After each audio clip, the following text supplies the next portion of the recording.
Imagino que estamos de acuerdo con que Coherence es una de las mejores películas de suspenso y ciencia ficción de la historia. Hablé hace un tiempo con su director, si no la vieron pueden pasar por este link para darse una vuelta y ver qué me contaba sobre cómo era el detrás de escena para hacer esta película. Ahora fue el turno de Maury Sterling, uno de los 8 protagonistas de esta película, que me contó sobre el desafío de filmar sin guión y cómo fue que la fueron desarrollando a medida que el proyecto avanzaba. We now return to Mira Akian and Contré with our latest interview. It was one of my all-time favorite experiences. On the news, you know, they're talking about the comet. Yeah. Wheeler's comet. After it passed, people get lost. They would end up in the wrong home. What? And they keep telling people that this can happen. When Jim called me and said, hey, I want to make a movie, 8 actors, all friends, there's no script, it's going to be improv, do you want to do it? And I was like, anything Jim, I've always said to Jim, anything Jim wants to do, I'll just do it. Like, of course. I was thinking, this is a horrible idea. Like, this is a horrible, this is a terrible idea. 8 actors, some of whom I knew, like, let loose to improv. Like, that's a terrible idea because it's just chaos. I don't think of myself as an actor who is very good at improv too, which is not entirely true. But I don't have a studied skill in improv at all. So I was already probably with my own nerves. But I still was like, this is just going to be chaos. See that? Oh my God. This is bad. This is really bad. Yes, there was no script. I mean, one of my favorite factoids about Coherence is I think we won an award for best screenplay at a festival.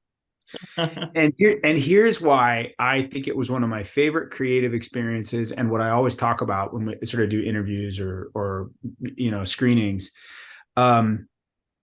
Jim had, yes, there was no script, but Jim and Alex, who had written it together or put the story together, had created this. They had very specifically plotted out the storyline. He'd given us enough information character-wise to know, just to have enough to get started. He gave us each one monologue that we would have that was in relationship to the comet. So everybody kind of had their moment of just a weird story. Yeah. But then he had created what I call a spine. He'd created this structure of plot points that happened. And this is why I should have known better. Jim is very smart. He's a storyboard artist by trade. He plots things out. It is very crafted. There's a lot of design.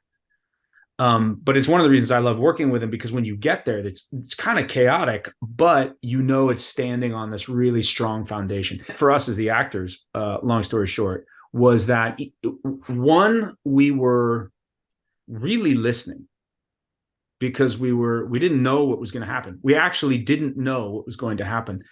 And as the night unfolded, things started happening. Like there was a knock on the door, or there's that whole thing about the door to nowhere. I still get goosebumps. I'm getting goosebumps right now. And he so geniusly crafted it of, we, the actors, are talking about this door to nowhere as if it's nothing. But halfway through the movie, somebody knocks on that door. We didn't know that was happening. So our reaction to this door that we set up is like scary, was scared. I was scared. Like I was like, is that? What was that? Mike, is that the door locked? I'll check it. Baker, stay away from the door. I can't stand this. I'm gonna go see what's going on. As an actor, it meant, I think, a lot of that performance on the first time we did it was absolutely real, in the sense of it was like a fun house. The challenge was when we went back and reshot it, and Jim learned that he could do this crazy idea, which included the technical aspect of, can I put 8 actors together with no script in my house, minimal crew, 2 little handheld cameras? Can we do it for nothing? And we realized we could. Then we went back and we reshot a lot of stuff. And that was where it became tricky, because you were recreating an experience, but it still was, it really was one of the most exciting acting experiences I've ever had, because it felt so surprising and honest and in the moment for all of us. One thing I'll add too was very smart. Jim said, if you get lost, look to Alex. So Alex was kind of the plant. And if we started getting too off into left field and talking about nonsense, Alex would say, hey, what about this? And he kind of bring us all back into line. So what about, like, I know that he was the writer as well and one of the main characters. So how did you balance, like, okay, I have to pay attention to what he's saying, but I can't pay attention to everything he's saying, because if not, it's like so like artificial, like so crafty. I really think because we had no idea what was actually happening. Like, really, none of us knew, except for Alex. Yeah. That, you know, we all thought it was just like, all right, we're going to go and see what happens. They knew. And other actors started to find out as the movie went on. You know, when Hugo and Alex leave the party and come back, now Hugo knows that he's not the same Hugo. But I didn't know that. Yeah. I really didn't know. So when he's coming back in and saying this stuff, I'm like, what are you talking? Kevin's character, my character's like, yeah. What are you talking about? And I was seriously asking him, what the are you talking about? Yeah. So kind of as it went, more information was given to certain actors. There's that last scene with Emily and my character. Yeah. I still didn't know really who was who'd gone through a time portal or not, stepped into another universe or not. You know, we kind of learned stuff. What's the box? That was at the other house. Oh my God. Baby, what did you see? Hugh, what did you see? You have like objects to know of which reality you were. Like, were you expecting it to be like an object that lets you know, okay, this is not your reality, or he's not from, or her is not from this reality? Like, how was your first reaction when that box opened for the first time? I can't remember. It's so specific, I know. No, it's fine. That's just me admitting, like, I can't remember the question. The question is great. The answer is like, if I remember correctly,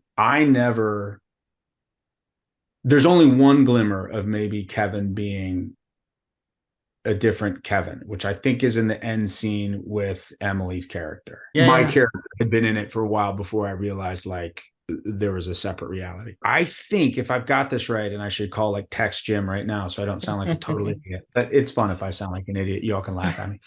I don't think Kevin leaves the reality of, he never splits. Yeah. I don't think. I think he's always in one reality, because I think Jim would have told me, you're now evil Kevin. Right. So I don't think Kevin ever leaves. So because of that, when the box showed up and it was filled with like ping pong paddles, I think there was like what the hell? You know, like ping pong paddles? Like, this is just weird. Yeah. I think that was my response. Like, and probably also like, oh God, this is so Jim. Everybody knew about this. He told us. Everybody knew about this except me. I don't remember being directed a lot. And if he did, it was usually, all right, just go back. And he's a big fan. I mean, with me, he's always been, which is why I love working with him too, just personally as an artist. He's just really reined it in. Just be yourself. Like, he really tries to bring it back to trust yourself. You're good just the way you are. You don't need to dress it up, you know? But I don't remember a lot of, but he's not going to hold back in, you know, other places and say, let it rip, just go for it. You know, like he's a great creative force. Maybe in some ways it's the most method acting I've ever done, because I was so personal. Yeah. Right? So it's just me. Like, there is no, and it was cool. I discovered things about myself in the process, because I reacted to things in ways that I don't know if I would have done if I'd thought about it. Yeah. You know, there was some stuff that happened in terms of a very visceral response to stuff that was like, oh, that's cool. That's cool that's in me. All right, neat. Or yes. Oh, that's not cool. That's in me. That's gross. You know, but that discovery of humanity is always cool.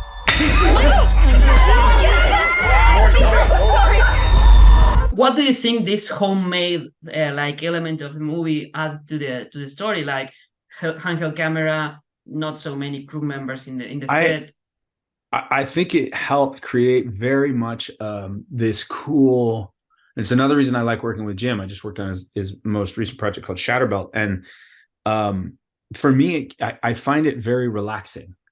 There isn't a lot of sort of it's very it's kind of ninja style. So because the camera isn't there and it's just kind of moving fluidly. And what was cool is we would go, and if it got weird, we'd just say stop, and he'd say, all right, bring it back to here. Now go again. So you're just kind of in it, and you never aren't, there isn't a lot of stopping and starting. And when you do stop and start, it isn't a big camera reset. It's very natural and very fluid. And he's got good camera people around him, so they're all catching stuff. So I find it to be very relaxing in that style, because you get into a groove where you realize you can't make a mistake. Yeah. Because if you get weird, you just kind of roll back and you start over again. So you never kind of lose the fluidity, and then you kind of, as the actor, you can go, okay, cool, we're doing it again. Well, I'll try this. I'll try that. Yeah.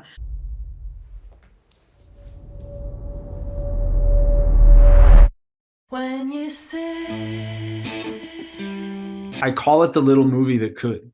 Like this movie, this tiny little movie has such an incredible support from fans, and it's ended up on all these like top 25, top 100 sci-fi films. I keep coming back to, it's a good question. I don't know if I really have an answer. I think it was so well thought out. It's Jim is a really, and Alex, they're both really smart in the sense of not heady smart, but like heady smart combined with a kind of visceral, I don't know. I don't know. You may have a better answer than I do of like why people love it. It makes sense to me they love it. And I think the word I use is because it's smart. And smart to me doesn't mean it's well thought out. Yeah. You know, it's well designed. It's surprising. And it's also sort of, what would you do in that situation? And what is real? And I think whether you look at it from a sci-fi perspective or just it gets us here and here. And I think that's an accomplishment.